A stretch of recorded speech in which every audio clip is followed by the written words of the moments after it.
the more I've learned about militia, a lot of people don't give militia a fair shake.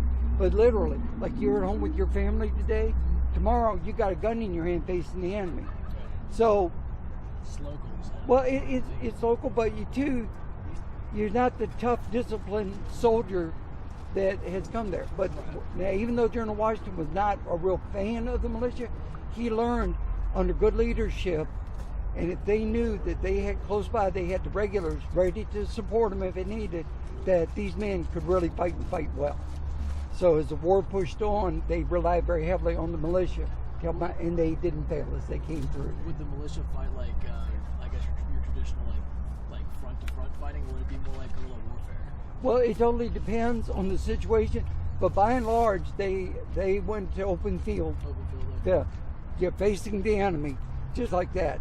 And but now, where necessary, they would use them as flankers, as scouts.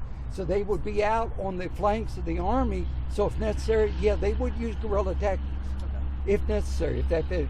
But General Washington wanted us to be able to fight muzzle to muzzle, face to face with the enemy. So majority of the time they would go face them like that. But again,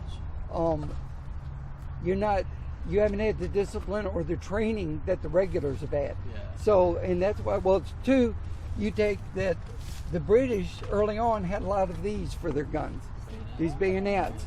So you figure you might survive a volley or two, but then suddenly you've got several hundred of these things coming across the field at you. And they definitely could upset your day. Now, as the war went on and we got more of these and our guys were trained, they became just as good as the British. But it took a while for that to happen. So, like when you hear early on that our lines broke, well, again, when you talking a whole line of these things coming out, you really, I can't fault the guys for walking away from that. But our guys would eventually, through training and discipline, they got so that they could go muzzle to muzzle with the British on open ground. Militia's not trained to go head to head with British regulars, so they would resort to hit and run tactics. And it was quite effective because then the British have to dedicate men to protecting their supply lines and combating these rebels, these miscreants. If that's what you have to do to slow down a much superior force, that's what you do. So they would, whatever their situation dictated, Washington knew he had some commanders who were brilliant at using those hit and run tactics like that. Use them. Slow the enemy down, delay them, do whatever you can. So they use both very well. But primarily, Washington wanted to be able to meet them on open ground and fight them that way. But again, it took a while to get there. Hi, folks. Welcome. Hi.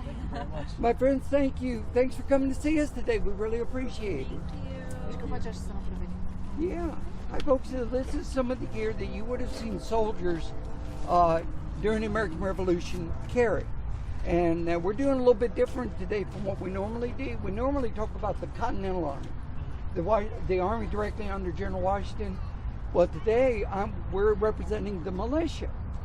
Now, late in 1781, when the British invaded Virginia for the second time that year,